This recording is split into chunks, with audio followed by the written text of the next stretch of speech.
Hello everybody, we're here with Kirk Prozik, creator and founder and producer and director and writer of Exploring Worlds and many other projects. Today we are asking Kirk, why do you want to create videos, Kirk? You know what? I don't entirely know the answer to that question, Peter, as I've mentioned in some of the other interviews that we've done. I just always had an attachment and a draw towards the art form of film, whether that be I started in photography, but I always wanted to move into film. I always just had a draw for it. I studied all the aspects of it, everything from being behind the camera, videography, photography, to acting, hosting like I'm doing now, to even some of the producing side of things, and pretty much every aspect, even things that I never pursued forward. There was the certain things that I do that you see me doing on this YouTube channel that I gravitate towards, but even the things that weren't part of that, I still studied into a bit just to learn about it. And I guess the only true explanation I can think is that I was shown films, mainstream films as well as just different films out there at a very young age. And I remember just being completely fascinated with them as a kid, to the point where, I think I said that in the last interview, like I really would just get absorbed into what I was viewing. I couldn't believe what I was looking at, really. So I guess that's the only reason why. Yeah. So you feel that video affords you an opportunity to have a voice through your artistic sensibility? Yeah, well, when we loop it back around to documentaries too, again, I always loved documentaries, but my true fondness for them came a little later than movies. But I guess I've spoken about that before. I'm a very multi-interested person with all kinds of different interests. And documentaries, I don't think there's a better platform to delve into almost an unlimited amount of subject matter than documentaries. I mean, yeah, I guess painting and that you can draw or paint anything you want in the universe, but as far as just all kinds of people, all kinds of art and things and history and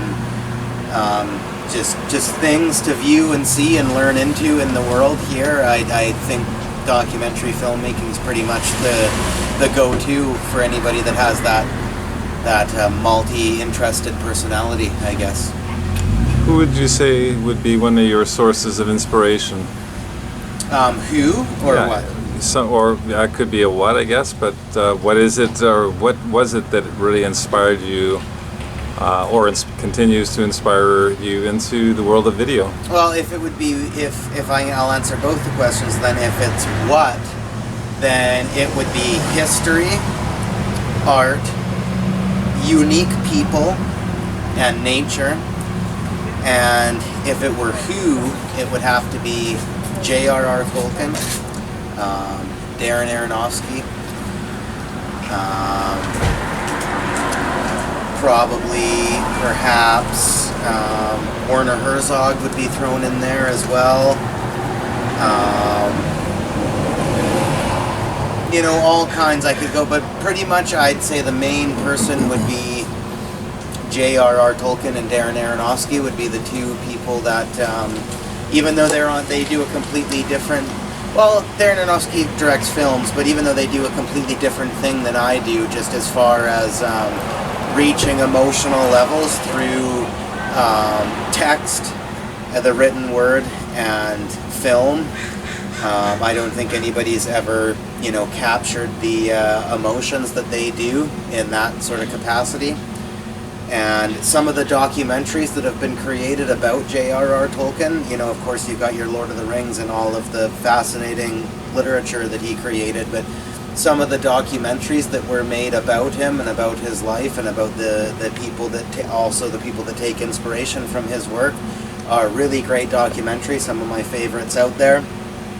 And like I said, and as far as film goes, mainly fictional film, but He's dabbled in some documentary stuff too, just in general, just as far as an image on a screen. I don't think anybody's captured the depth and the emotion that Darren Aronofsky has. Okay, thank you. Perhaps you can provide a few links, with this video to help people along in understanding more into this. I think that would be very useful, very helpful. Understanding into... Just providing some links of some specific documentaries that have inspired you, that your viewers can kind of research into a little bit more. And for those who are learning the art of videography and these types of things, these could be very useful tools.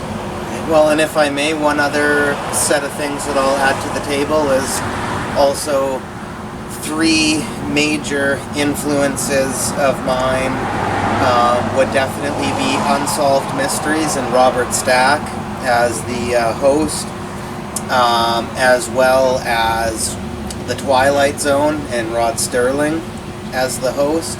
And also, on a more lighter note, but also still fascinating to me, Goosebumps, believe it or not, by R.L. Stine. Both the books and the series, even though it's for a younger audience. Well, it was for a younger audience when I was a kid in the late 90s, early 2000s, but even though it's more innocent and designed for a younger audience, I find it really fun, and I find the platform in which they went about creating that whole sort of world, both on the written page and on the series that they had, is really interesting and fascinating and fun.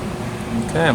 Well, I guess the last question then would be, what is the most funnest part of your work? The funniest part? The fun, the part that brings you the most fun, it's the most joy.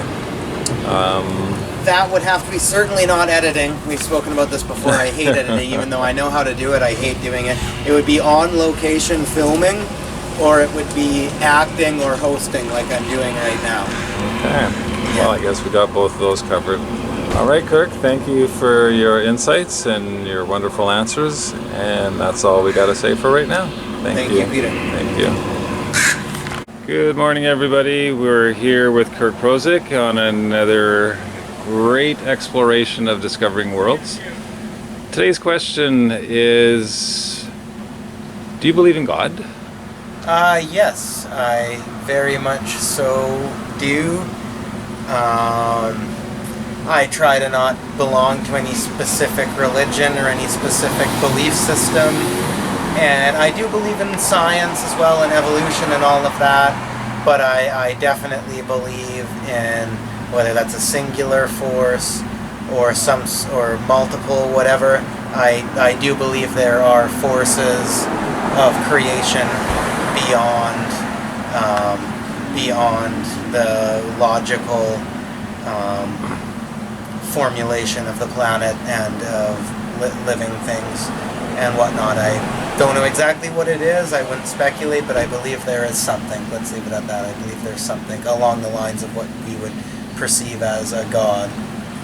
Yeah. With all these religions postulating this position of love, promoting how God is love and peace and all these things, why is there so much conflict between these groups, which have led to so many wars? In fact, I heard a saying recently that there are more people that have been killed in the name of religion than any other reason. Why do you suppose there is so much conflict in this area?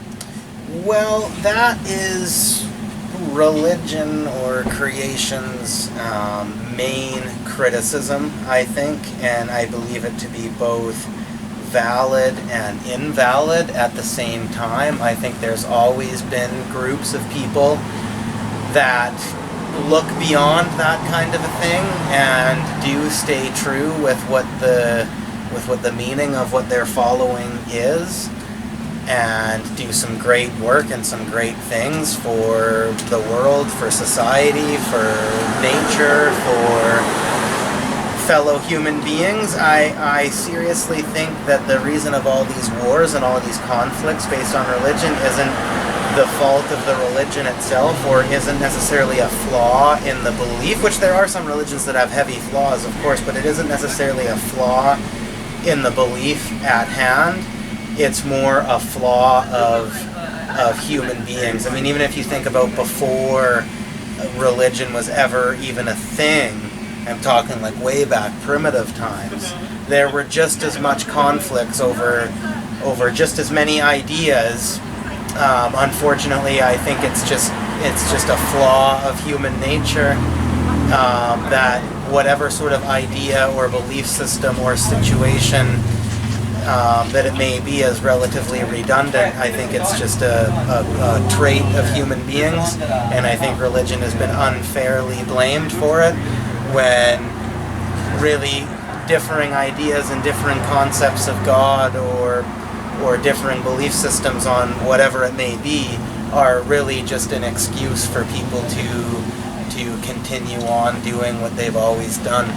And I think even in the future, if there were, say, no religion and none of this stuff, like even in, say, John Lennon's world of Imagine, where there's no God, no religion, no this, that, and the other, that sounds lovely, but unfortunately there would probably be still just as much conflict and war over something else. It might not be religion or belief systems, but it would be over something else, unfortunately, you know. I'm reminded of the statement that there is no division in love, and I certainly think that we have such a top-down pressure that is always trying to create divisions, within society, and I think so much of these divisions are manufactured, and so many of these things that just lead to like a lot of these conflicts. What would you say is the opposite of religion? The opposite of religion? Well, I guess, I'm not entirely sure. There's atheists and whatnot that don't, but atheists can still have faith. They just, technically, I guess that's I don't identify as that, but that's technically what, in line with what I'm saying, is you still have faith and you still believe in some sort of creation, but you refuse to follow every little rule or every little stipulation of one particular belief system. But I guess looping it back to the Imagine thing with John Lennon, I guess the opposite of religion would be no attempt of any sort of belief system or any sort of creation of anything. It would just be, who cares? Things are the way they are. Let's just all not worry about what created anything. Let's not worry about a difference between somebody's belief system, and let's all just function the world in a different way where that is not brought into the conversation. I guess would be the opposite of religion, right? Okay. But I'm not entirely sure. I'm sure there's other ways to look at it too, but yeah, I guess I'm just keeping it very simple, very, very black and white, in the sense where it's there or it's not, I guess, right? That's fair, yeah.